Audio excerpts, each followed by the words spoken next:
Now I know what you're thinking. Kiki, why do you look like such a slut? Number 1, stop slut-shaming me. Number 2, it is 11 p.m. on the day that this is supposed to go up. I have already gotten home, gotten undressed, and then said, crap, I need to make a video. What am I going to make? I already took my sweater off, I'm not putting it back on. And I did say that this week would be more about movies, and half of this video will be about movies. Let me just get into it. I'm going to tell you about my tattoos. I have 2 currently. This one here is my first one. This one here is my second one. Now we'll start with the story behind the second one, because it's a bit shorter than the story behind the first one. So the second one says Robinson and Gertrude. And the Robinson is written in my friend Lila's handwriting, and the Gertrude is in my handwriting, unfortunately. Lila is one of my oldest and best, most beloved, wonderful friends. And we met in the 3rd grade.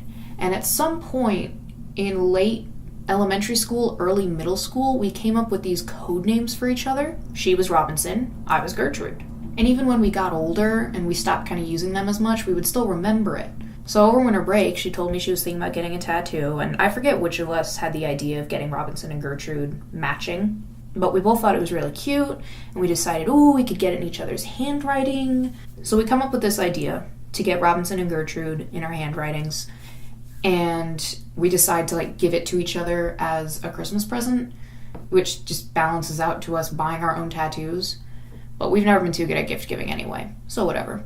We get to the place and we say, this is what we want. They told us, give us an hour or so, go get coffee or something. We'll call you when we have an opening. Because it was the sort of place where you walk in.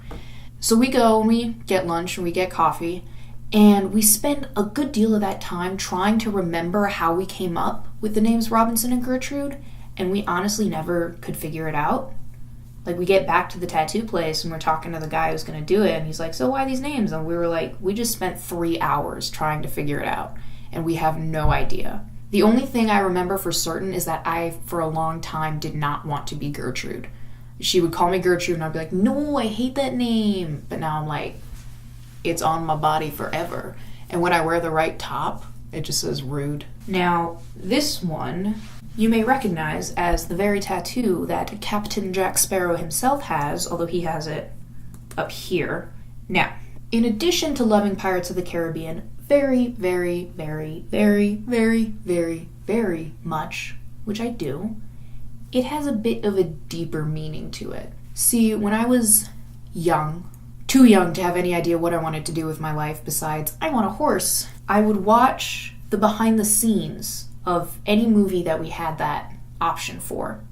And the one that had the best behind the scenes was the first Pirates of the Caribbean, and later on the second one. And I would watch them over and over and over again, because seeing how those scenes and those moments happened and came together was just beyond cool to me.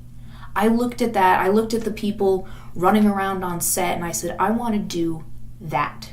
I want to make things like that. I didn't care about acting. I didn't want to be a movie star or anything. I want to make things. I want to be there in the writer's room. I want to form that story. I want to be on set. I want to work with those actors and the production designers. I didn't know the names for anything. I didn't know about pre or post-production. I just knew that the idea of taking an idea, the notion of taking an idea and following it through this huge, incredible process with a million other people was just so enticing to me. And I said, that's it. That's what I want to do. And that kind of stuck with me throughout school. When someone asked what I wanted to be when I grew up, I generally didn't say filmmaker, because to me it still seemed like a pipe dream. Like, that's not something that I could do, because how do I do that? I don't know. But then, come high school, a film course or two, and I'm like, wait a second, I can do this. Maybe I can't do it well, but I can do it. And so I shall, and so I am, and thus, this tattoo talk does tie into my weekly theme of movies. Fancy that. See, I can be cohesive, sometimes, rarely, not usually. This episode is brought to you by Noodles Tattoo in Warrenville, Illinois. Check them out, they're great. And also the new level of single that I reached when I literally forgot that it was Valentine's Day tomorrow. My friend was talking about giving something to his girlfriend, and I was like, is it her birthday or something? And he said, no, it's Valentine's Day.